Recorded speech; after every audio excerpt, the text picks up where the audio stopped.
Buting buhay po mga kaibigan. Ito dito po tayo sa ating silihan upang tingnan po natin yung ating sili, dahil yung iba po ay nagkakaroon ng pungus o yung sakit na nanggagaling dahil sa ulan. Ito, papakita ko po sa inyo yung itsura ng ating siling panigang. Ito na po yung ating siling panigang. Yan, mga ilang araw pa po ay pipitas na tayo. Pero maganda naman po yung kanyang mga dahon. Kung nagkakasakit ngayon ang sili mga kaibigan dahil po sa pungus. Ayan, ganito tulad po nito. Ito, pungus po ito. Naninilaw po na yan yung dahon na merong mga batik-batik na kulay dilaw. Hindi po natin maiiwasan ito dahil unang-una po ay malamig ang panahon. Ayan, ito po ang pungus. Makalat po yan. Pag po hindi natin naagapan, kakalat po yan sa ibang mga puno.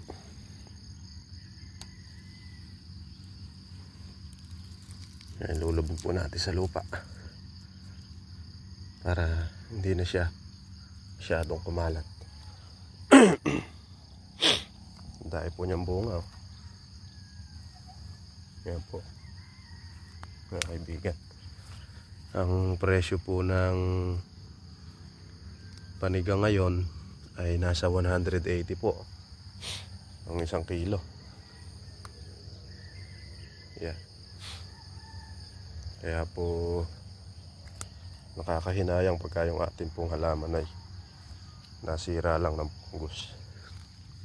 Yan. Mga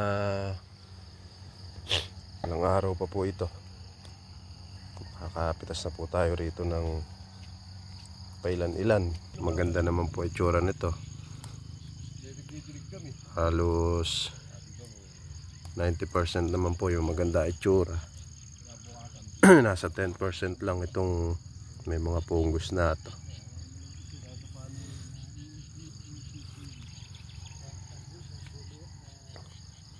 Yan. Ito, pungus din po ito. Nasa ugat na po kasi yan eh. Pero subukan po natin kung ano yung magagawa natin. Baka sakali pong gumaling pa siya, atin yung spray ng fungicide. Baka na siya. Ang dami na niya nahihawa. Halos itong portion na ito. Tsaka dyan. Ayan, gabi po dyan. Meron na rin yan. Pungus po yan. Shhh.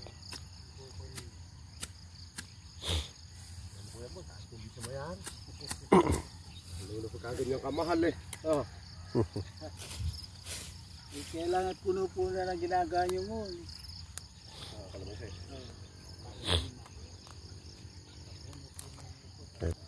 180 po ang isang kilo. Makapakadamo na naman ulit niya. Kailan lang po ay dinamuhan natin ito. Ngayon ay madamo na naman.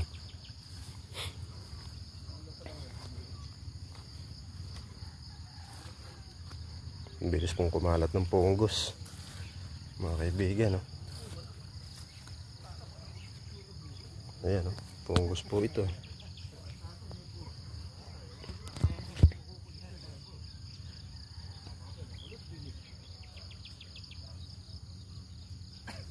Pag di po natin agapan yan eh, hindi po magtutuloy yung ating sili.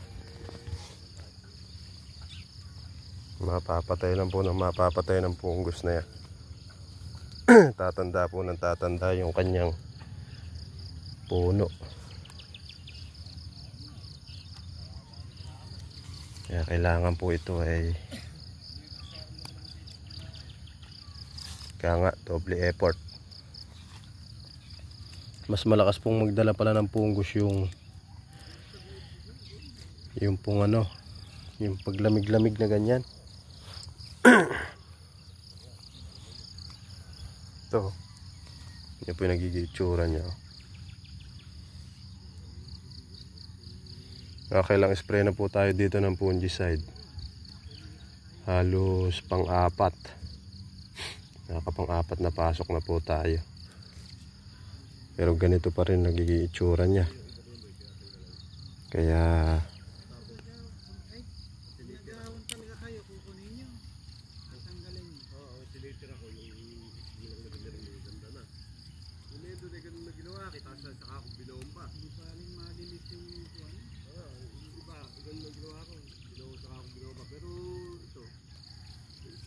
yan. Ito, lapit na po tayo humarvest, mga kaibigan.